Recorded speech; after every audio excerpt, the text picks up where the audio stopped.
Today I'm in the wood yard, got a pile of wood, we're gonna deliver some wood. Here we go.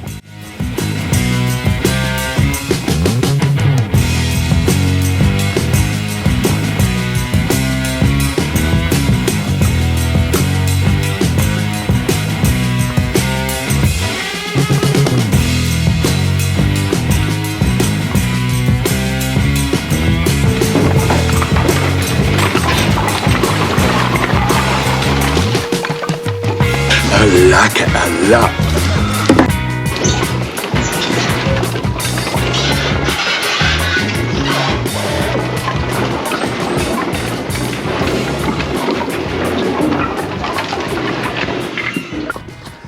All right, so we got one delivery done, the dump of the full cord, and the next one is going to be for a face cord or a third of a cord.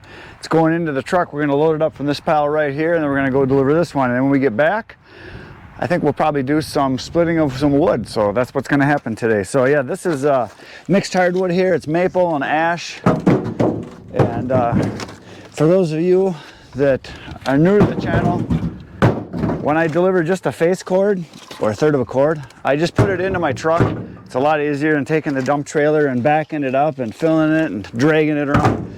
So I fill this up, takes about 6 minutes usually, just chucking it in, fill it up, take it, drive it, chuck it off. A lot of people, when they get a face cord, they want me to back into their garage, and we put it right into a rack, or I put it right in the garage. It's just a little faster this way. A little bitty dump trailer would be nice, but this works. So this is, like I said, it's ash, maple, there's elm in here, and that's pretty much what this is. This was all free wood, this whole pile behind me. I didn't pay for any of this. This is all tree service wood that I got over the last winter, I think, from a tree service, and then stuff that we cut too. So there's a little bit of everything in here. And this is for campfire wood, so this is the stuff people want. We're gonna load it up and we're gonna go deliver it.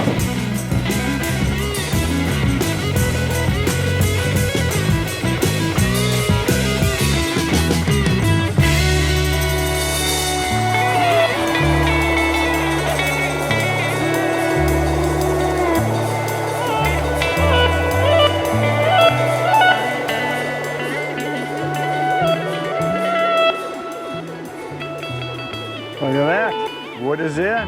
Didn't even break a sweat yet. So I found some things that might be interesting to some of you, people that are into this whole firewood thing, things to look for, things to know, just observations that I've made. So here's 3 different kinds of wood that have been affected by critters. Now this middle one right here is ash. That's what an emerald ash borer does. They tunnel through and they basically break the cambium layer flow of nutrients and moisture up the tree, and that's what kills it. So they do this, they basically go all the way around underneath the bark, and this is what it looks like underneath the bark. So this layer right here is basically the blood vessel of the tree, that all the nutrients and all the water goes up, and they basically chew all that away. They just kind of go back and forth and all over the place. It's a little bug, and so the ash borer is what does that. Now this one here is from an elm tree. The elm tree has a little different bug, I don't know the name of it, but they too make a little tunnel like this that they go up and down in, and then they got these veins that come out. It almost looks like a like some type of a fossil that would have been done on a rock, but they make a tunnel in, and then they go in and they kind of strip all this away, and that also kills the tree. So that's an elm tree. And then this one here is a maple tree. This animal did not kill the tree, but this was afterwards. You can see how this is all shredded right through here, and then you can see all these little marks in here. That is from mice chewing away at the cambium layer after the tree was cut down and the bark peeled away, and then they chew all this away. So they too love that layer. So this is the bark layer, and then there's a real fine layer underneath it there, which is the moist layer.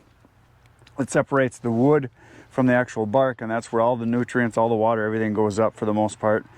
And so they like that too, and so they'll eat that away. So any living or freshly killed green tree or bark, mice will chew on it just like that. So there you go, critters in the wood. Let's go do a delivery.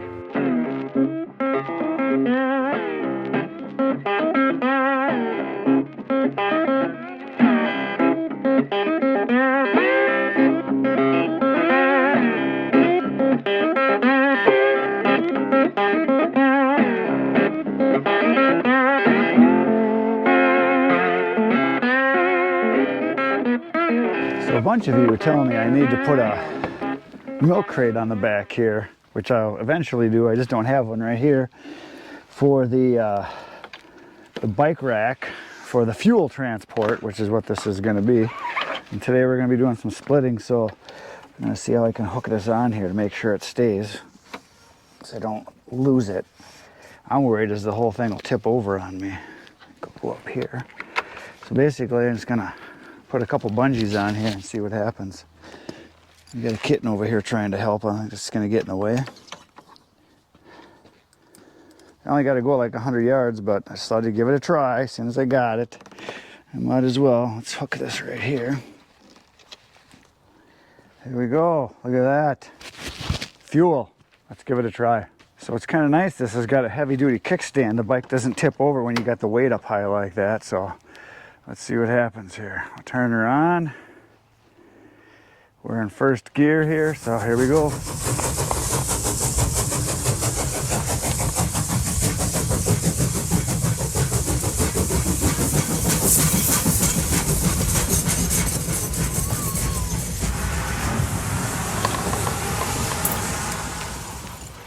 Fuel delivered. That's pretty quick. That's faster than walking with it, that's for sure. So I'll get a rack put on here so I can just drop these in. I'm gonna try to get a milk crate or something so it's attached. All I gotta do is just slide it in. I won't have to do bungees anymore.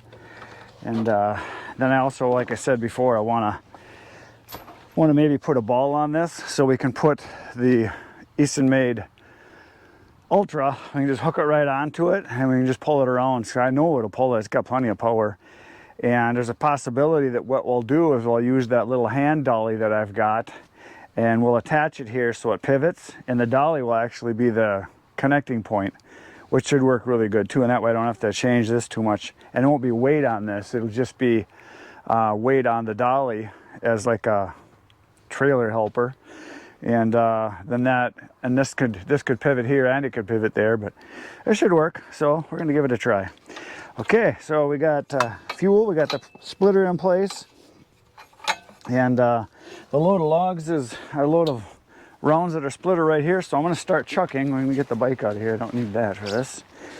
We're gonna start chucking the chunks that are good to go right into the bin here, and then the ones that need resplitting I'll resplit.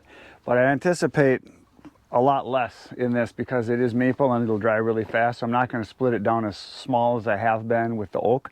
The oak I split down small. A lot of people were complaining like, oh, it's toothpicks, it's so small. But that is what my customers want, and I do want it to dry fast. And basically I want the pieces to be that I'm going to be selling, I want them to be like this size, which is what people want. So that's ideal right there. Something like that, maybe a little bigger, up to probably, let's just see, here's a good one here, this size. Let's see if there's one that's a little bigger in here that I'll probably, it's bigger, but I won't split it like this one right here. This is just about right too. So again, I can pick it up with one hand. So from this to this is what I kind of want size-wise. So splitting happens.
more pallets have been moved into place. I backed up another trailer load full here, so I'm going to add to the bin right here, the corral, the wood corral, the wood bin, the wood pen. We're going to add to it, and I've been going 3 wide. So what I do is, like I said yesterday, I do one on the outside on each side, and I leave a space in the middle of a couple feet and put another pallet on top. That way we get some nice airflow underneath there, so should work out pretty good. So we're going to add on 2 more. And I'm surprised, you know, this is that trailer of Bert's that we just had over here. His is the biggest trailer. It's a 7x14, and it didn't take up that much space because I went as wide as I did, and there wasn't that much debris in there, so very nice. So I figure every 2 pallets is basically 2 pallets going that direction and 3 pallets wide, so 6 pallets going. This will go up probably 7 feet once I start throwing it up higher here. Get quite a bit of wood in a condensed space, so should work out good. So we're going to build the bin.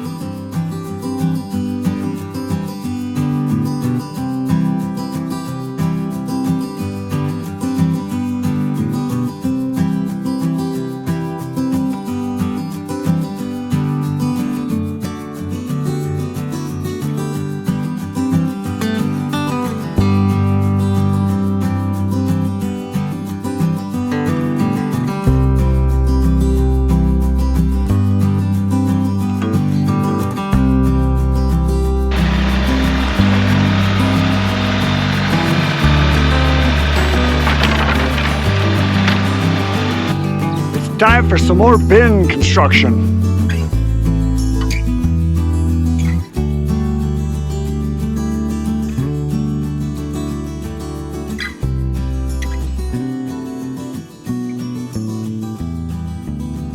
More bin has been added. There it is. I moved the splitter into place. I backed up another trailer number 3.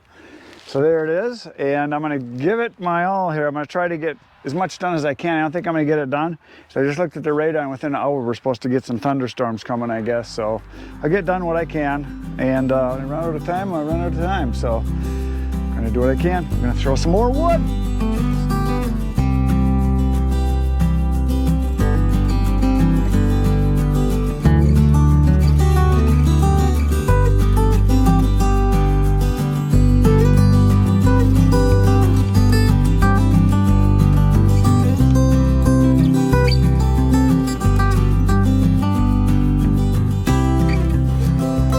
Look at what I have created once again. There's a very large pile, bin, cage, corral of maple in there.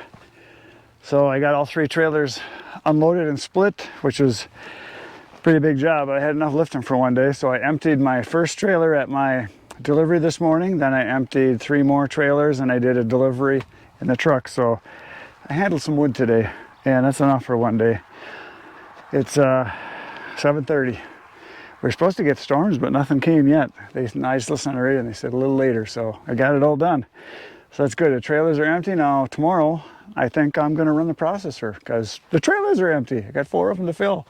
So I think that's what's going to happen. So come on back, 5:30 tomorrow morning. I'll be here. You're going to be here. Right now, you're going to go watch more videos because you got nothing better to do. Good night, Irene.